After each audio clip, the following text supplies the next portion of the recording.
legitimar esse projeto de lei.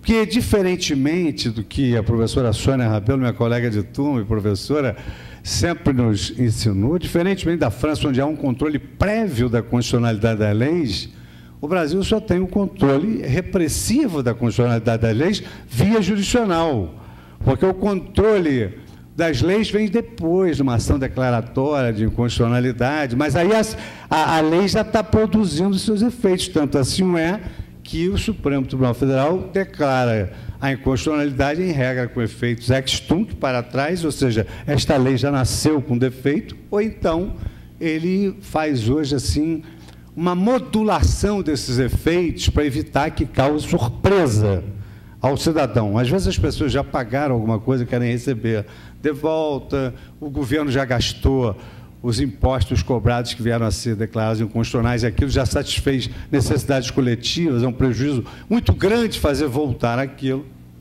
Então, nós não temos esse controle prévio. Mas entendemos que um controle prévio, na teoria tridimensional do direito, que hoje é uma teoria que está encartada no pós-positivismo, na pós-modernidade, os valores, a legitimidade social da lei, uma lei, nem tudo que é legal é moral e é socialmente assimilável, nós resolvemos fazer uma forma de controle prévio através de consultas públicas, audiências públicas. Então, fizemos várias audiências públicas em todo o Brasil, levamos as nossas ideias e submetemos essas ideias às audiências públicas.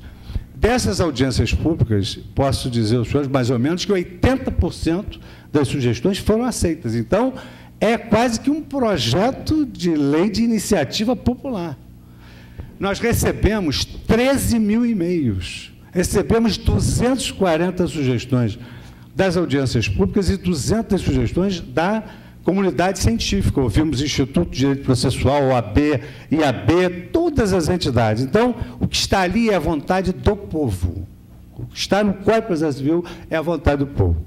E o que há, digamos assim, de destacável e interessante que eu poderia dizer aos senhores como estratégias de solução rápida dos litígios?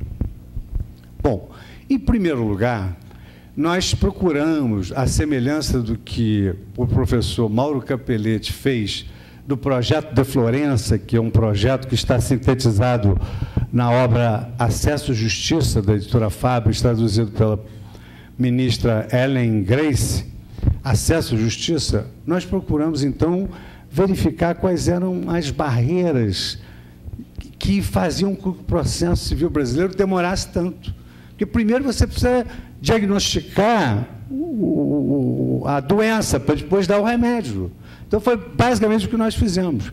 E chegamos à conclusão do seguinte, chegamos à conclusão que o direito brasileiro, diferentemente dos outros sistemas jurídicos, era prenhe de uma litigiosidade desenfreada que ia ser iniciada em 1970.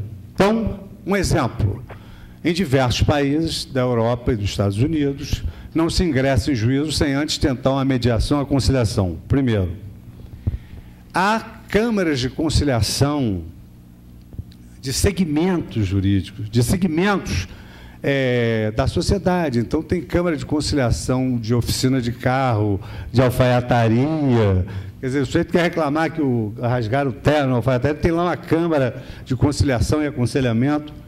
Além disso, esses países também têm contencioso administrativo. Há causas que não passam pelo judiciário, são decididas no contencioso administrativo. E o Brasil? O Brasil encarta na sua Constituição Federal uma regra segundo a qual nenhuma lesão ou ameaça a direito deverá escapar à apreciação da Justiça.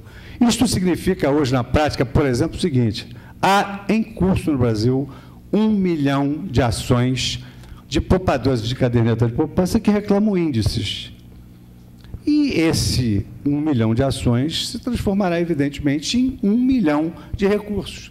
E não há tribunais no mundo que possam se desincumbir no prazo razoável do julgamento de 1 milhão de recursos. Então, nós nos deparamos com a primeira causa de morosidade judicial no Brasil: litigiosidade desenfreada, excesso de demandas.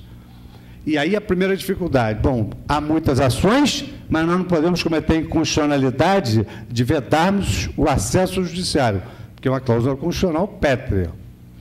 Segundo lugar, havia também uma grande prodigalidade recursal em potência e em ato, ou seja, as leis processuais prevêem muitos recursos em nome de uma segurança jurídica em detrimento da celeridade, que é uma segurança jurídica que ela dificilmente será saciada, porque a parte que perde o último grau também não fica satisfeita, depois de 10, 15, 20 recursos. E, por fim, os tribunais superiores decidiam as causas, uniformizavam o entendimento, e, mesmo assim, os tribunais locais e os juízes não respeitavam aquela jurisprudência. Então, basicamente, nós atacamos essas três frentes. Vamos começar pelo que era mais fácil. Em relação às decisões dos tribunais superiores descumpridas. Ora, eu nunca consegui entender que o Supremo Tribunal Federal concedia uma liminar para autorizar ou desautorizar uma privatização e um juiz de Trajano de Moraes, para citar a comarca onde eu comecei a minha vida, e acredito que ninguém aqui conheça Trajano de Moraes, não sei se conhece. Conhece Trajano de Moraes? Então, acertei. Quer dizer, hoje acertei. Vou fazer um parênteses aqui. Eu, o professor Najib e o professor Capanema, costumávamos fazer palestras num instituto chamado Instituto de Direito Brasileiro, que era do Jaime Stubenstack, que você chegou a frequentar também. E aí quer dizer, num dado momento, aquilo se tornou completamente inadequado.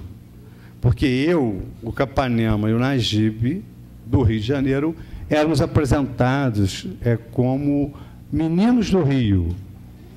E nós não lembrávamos nem de longe essa figura que tanto encantou Caetano Veloso. Mas, de qualquer maneira, nós frequentávamos esse evento e nele sempre havia, assim, essas perguntas sobre essa morosidade judicial, sobre esse excesso de demandas, enfim. E, então, esse é um reclamo constante. Nós tínhamos, então, que, como eu disse, iniciamos, então, por essa questão da força da jurisprudência, porque os tribunais não cumpriam a jurisprudência, os tribunais não cumpriam aqueles acórdãos. E o que é que nós verificamos? Nós verificamos que a força da jurisprudência, quer dizer, quando um tribunal superior define uma situação particular, ou seja, o tribunal superior define, não é devida a assinatura básica, não é devida a assinatura básica de telefonia. Evidentemente que não pode o juiz de São José do Rio Preto, agora eu não falei de Trajano de Moraes, decidir diferente. E eu me lembrei de Trajano de Moraes e citei o exemplo do Najib. Eu queria primeiro dar o exemplo concreto, para depois me lembrar da história. É que, em primeiro lugar, era absolutamente incompreensível que o Supremo Tribunal Federal decidisse que a privatização era correta ou ilegal e um juiz de uma comarca do interior, como por exemplo Trajano de Moraes, viesse a julgar diferente. Mas eu me lembro que num desses eventos, o Najib citou uma comarca. E aí tinha um grupo daquele município que participava do evento. E ele citou de uma maneira jocosa. E aquele grupo se levantou imediatamente, protestou no meio da palestra. O que me fez lembrar uma história interessantíssima de um professor mal-humorado aqui da UERJ, que chegou dentro da sala de aula, e era uma segunda-feira, que ele ia contar o fim de semana dele. Ele então disse o seguinte: eu fui para o lugar X, que eu não vou nem me arriscar aqui a falar, porque acaba batendo aqui de frente. Eu fui no lugar X e achei um lugar péssimo, socialmente abominável. Mas porque aí algumas pessoas, mas ninguém, todo mundo teve o cuidado de não dizer. Mas o que houve, professor? O que o senhor está tão indignado? Ele falou assim: não, porque eu verifiquei que lá só existe assim jogador de futebol e pessoas de vida fácil, boates e tal. Mulheres de vida fácil, ele falou isso. Aí, realmente, ele foi no limite